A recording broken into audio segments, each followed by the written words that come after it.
Bon alors, du coup, tu as amené quand même de la matière organique. Parce qu'au départ, tu avais quoi? Tu avais quelques touffes comme ça d'herbe? Alors, il y avait, oui, ben, moi, ce que j'appelle de la mauvaise herbe, hein, Ouais, ouais. Alors, des choses comme ça. dans les vidéos YouTube, on appelle ça des adventices. Oui, moi, j'ai pas encore le langage scientifique. Non, non, mais oui, je comprends très bien ce que tu veux dire. Donc, j'avais idée de les arracher et de les laisser sur la terre. Alors, ça, c'est le réflexe de l'ancien jardinier, tu vois. Arracher.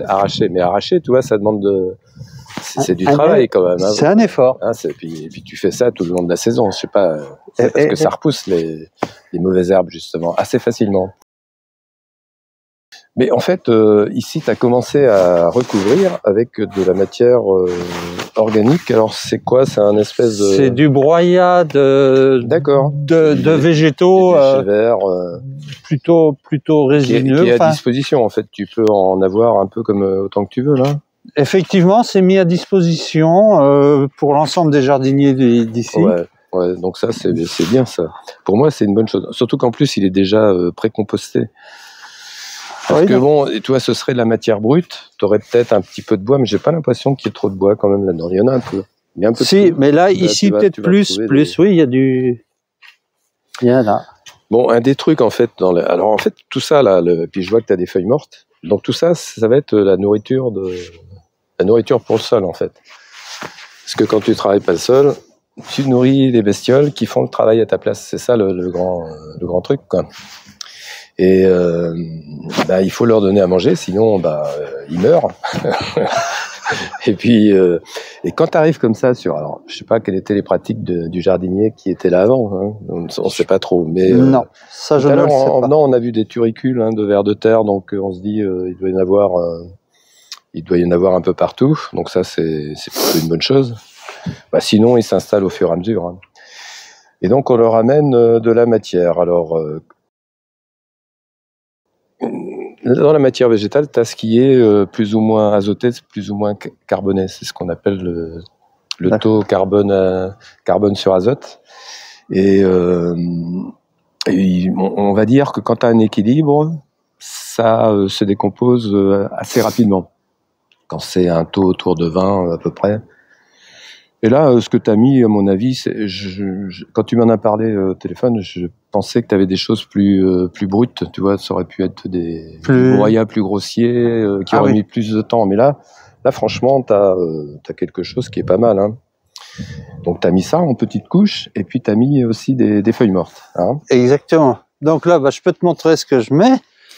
Ouais. Ce que j'en ai encore à mettre.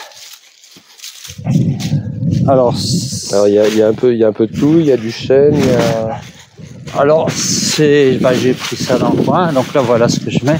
Ça, j'ai pris ça ce matin. Voilà. Alors là, c'est plus du platane, peut-être, je sais pas. Ok, donc les feuilles mortes, c'est un peu plus carboné, on va dire. Donc là, on les a ramassées à la pelle. Et l'intérêt d'avoir des matières quand même hautement carbonées, c'est que ça permet de créer de l'humus dans le sol, hein. Donc ça, c'est... Et d'un autre côté, ça va se décomposer lentement. Alors comme tu veux quand même, je pense, avoir des légumes dès cette année, oui. On est déjà à la mi-janvier, donc il faut quand même qu'il y ait une partie qui amène de la fertilité pour cette année. Bon, je pense que c'est pas mal. Alors tu auras certainement des feuilles mortes comme tout ce qui est chêne par exemple, ou des choses comme ça, ou platane, ça va mettre plus de temps à se décomposer. Bon, c'est pas très grave. Donc finalement, tu as mis ça comme ça, et puis tu as mis du carton aussi par-dessus. Pour éviter que toutes les feuilles s'envolent, comment tu fais? Ah ouais, tout à fait. Moi, je mets des petites grilles. Des petites grilles, mais ouais. J'ai vu. Des cartons, comme tu as fait là. J'avais pas de grille. On va regarder ça un petit peu plus. Ouais. Ah bah oui, tu en as mis partout, hein. En fait, ça, le principal rôle, là, tu vois, c'est occulter la lumière. C'est pour qu'il n'y ait pas la lumière qui arrive sur le sol. Et justement, si tu recouvres, tu vois, ce que tu me disais, là, les mauvaises herbes, tout ça, là, avec de l'herbe, avec des feuilles plutôt, et puis après des cartons, en 2-3 mois, la plupart des plantes vont mourir. Alors après, si tu as des vivaces, peut-être qu'elles vont un petit peu résister, mais bon. C'est ce que je me dis.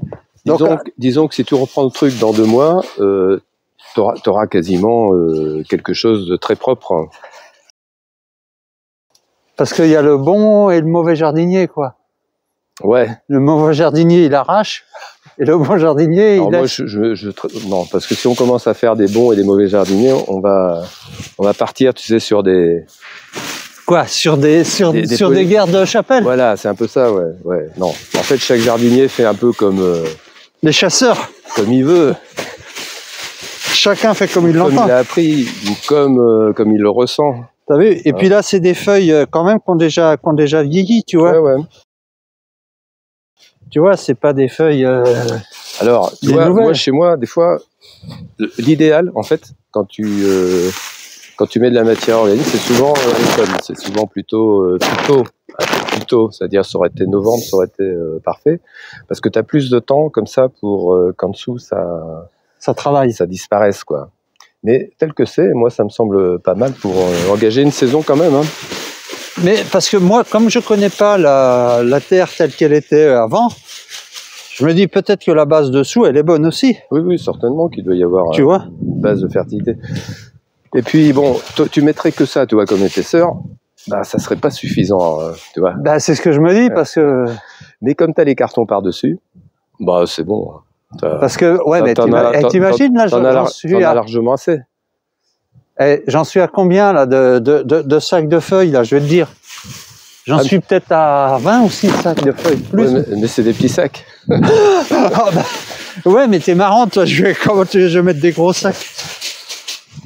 Et puis là, comme cette année, en plus, je suis tard, donc si tu veux, je peux pas non plus en mettre... Ouais, non, mais franchement, de toute façon, ce sera pas perdu. Hein, voilà. Ça va se décomposer un petit peu d'ici le printemps. Là, j'avais ça à finir parce que là, j'en avais pas. Par contre, sur tu vois, des périodes très froides comme ça, tu vois, la vie du sol, elle bouge pas, quoi. C'est-à-dire, la vie du sol, les petites bestioles, ils se réfugient. Ils s'enterrent là, ils sont enterrés là. Ouais. Mais voilà. Dès que ça va revenir un petit peu plus doux, ça va commencer à décomposer et puis tu vas avoir une surface qui va être bien pour travailler, pas pour travailler, mais pour planter, pour semer éventuellement. Alors dis-moi, l'herbe là, quand est-ce que je peux la tondre dès qu'il fait un peu beau là, je la tonds et puis je la mets sur mes... Alors l'herbe, ce qui est bien, tu vois, c'est quand tu fais par exemple des semis ou des plantations au printemps, c'est bien de récupérer la tonte de ton allée là, enfin des parties qui sont enherbées ou puis cultivées, un espace là. Ouais. Et puis tu vas mettre ça en paillage autour de tes plants ou d'accord. Voilà. Parce que si tu veux pas que l'herbe repousse les mauvaises herbes, il faut que tu continues à maintenir un paillage à cacher, quoi. Ouais, voilà, autour de tes plants. D'accord. Après, tu peux aussi, faut pas non plus être rigoureux, tu vois, faut laisser un peu vivre. Ah mais complètement. Là, donc tu me conseilles plutôt d'attendre les premières semences pour tondre, alors pour couper l'herbe. Oui, parce que c'est à ce moment-là que ça va être le plus intéressant. La tonte de pelouse ou quand c'est de l'herbe comme ça qui est pas très haute, c'est plein d'azote en fait. Hein. C'est vraiment donc ça va très vite se décomposer. D'accord. Et puis les plantes, elles ont un peu plus besoin d'azote au moment du départ au printemps là. Très bien. Donc ça tombe bien, les pelouses repoussent, c'est au moment où on peut les utiliser. Alors, je te propose, avec mon outil là, c'est de regarder un peu. Bon, tu vois la température hein, qu'on voit là, il fait 4 degrés, hein, il fait pas chaud là. Donc on est passé de moins 4 à plus 4 là, au milieu de l'après-midi. D'accord. Ce que je vais faire, Alors là, il est plutôt exposé au soleil quand même. L'exposition du jardin, on n'en a pas parlé. Ouais, on regarde un petit peu. Alors chez moi, j'ai fait le test tout à l'heure où il faisait 0 encore là, tu vois, ce matin, assez tard. Et dans le sol, il faisait sous le... Parce que moi, j'ai un beau paillasson sur certaines planches de feuilles mortes. Et j'étais à plus 7. Bon, ici, il était à plus 4, tu vois, dans le sol, là. Donc, ouais. Alors, regarde C'est pas très... regarde là où c'était quand même plus abrité, finalement, et au soleil maintenant. Juste pour voir, là, parce que là-bas, c'était... Tiens, on va prendre là, vas-y. On va prendre dessous, là, pour voir. Est-ce que c'est... Ah, tu vois, il baisse. C'est pas bon. Normalement, il devrait monter. Non, non, tu vois, il remonte 3, 4. Faut attendre un petit peu pour que ça... D'accord. Ah, tu même à 5, tu vois, donc... La terre est un peu plus chaude. Ouais, la terre, elle n'a pas bougé, si tu veux. Il y a eu -4 ce matin, mais dès que tu rentres dans le sol, forcément... Après, on serait sur une période pendant 3 ou 4 jours en dessous de 0, ça finirait par rentrer dans la... Petit à petit. Ce qu'on peut faire aussi, tu vois, c'est regarder le pH de ton sol. Ça, c'est une indication avec ce petit outil qui peut être intéressante. Alors, il faut attendre un peu que ça se stabilise. Un bon pH, c'est combien? Un bon pH, c'est entre 6,5 et 7, on va dire. À peu près. Hein. Bon, là, je suis à 6,8, ça descend toujours. Je suis à 6,6. Ouais, je pense que, tu vois, ça met du temps maintenant à bouger. Donc, on doit être à 6,5, 6,6. On est à 6,4. Et ça reste bon, hein. Et qu'est-ce qu'on peut faire si tu descends en dessous de 6, par exemple, tu vas être plus sur des terrains acides. Si tu montes au-dessus, si tu es à 8, tout ça, tu vas être sur ce qu'on appelle des terrains basiques, alcalins. Et la conséquence sur les légumes que tu vas faire, alors 6,4. On va en prendre un autre endroit comme ça. Ouais, n'enlève pas mes feuilles, s'il te plaît. Excuse-moi, j'ai pas trop l'habitude de travailler, alors. Voilà. Bon, il repart plus haut et il va se restabiliser. Et comment je veux dire, c'est quoi la conséquence sur les légumes que tu fais si c'est un pH bon ou moins bon ou calcalin? Alors, l'idéal, on va dire, c'est à peu près dans 6,5, 6,5, 7. Là, tu vois, c'est plus acide, ici, par exemple. Donc, on va dire que tu as un terrain qui est plus tendance acide peut-être que basique. Là, je suis à 5,4, ouais. Donc, plus... ça baisse. Et en fait... quand tu amènes de la matière organique, ça a tendance à stabiliser, à remonter, tu vois. Alors, sauf si tu amènes vraiment des choses très très acides, comme des épluis de pain ou des choses comme ça. Ben, c'est ce risque-là. Le Mont Broya, c'était ça, surtout, je pense. Ouais, tu crois, ouais. Je pense que ça a joué, là. C'est pour ça que... Et comme là, tu vois, là, je viens de... On va dire autour de 6, tu vois, sur 2, on pourra faire d'autres essais pour voir, mais... Donc légèrement acide, ce qui peut améliorer. Si tu mettais sur un truc qui n'était pas du tout. On va faire ça ici, par exemple. Hein. Sur l'herbe. Donc je vais mettre ça correctement. Ah bah tu vois. Oui, mais tu vois, il part de haut, mais. Ah ouais. Ah mais il descend pas pareil. Faudrait refaire, tu vois, des mesures en cours d'année parce que suivant la période, ça peut changer aussi. Ah ouais, ouais. Ouais, bah tu vois, là, il est plus... apparemment, sur cette partie-là, c'est plus... on va revenir à 6,5, je pense, à peu près, 6,6. Bon, ça va, hein, c'est pas... Pas trop acide, quoi. Parce que la conséquence d'un sol acide, alors la conséquence d'un sol acide, tu as par exemple les rhododendrons et tout ça, c'est plus sur des terrains acides que ça fonctionne bien. D'accord. Terre de bruyère, tu vois. Ouais. C'est pour ça que si, par exemple... Tu me parles de plantes, là, mais... Ah, bah après, parle en termes de légumes. Alors, on parle de légumes. Tu as des... je ne les ai pas en tête, hein, mais tu as des légumes qui préfèrent, effectivement.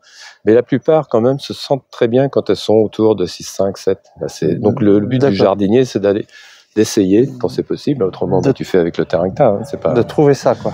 Mais de toute façon, ce qui va améliorer, c'est l'apport de matière organique au fil de l'eau. Ça va quand même améliorer le pH, ça va le stabiliser plus vers... S'il est acide, il va remonter, et s'il est basique, il va redescendre. D'accord. Ah oui, c'est un truc qui s'équilibre lui-même. Ouais, tu vois, là, on est à 6,6. Bon, là où c'est pas cultivé.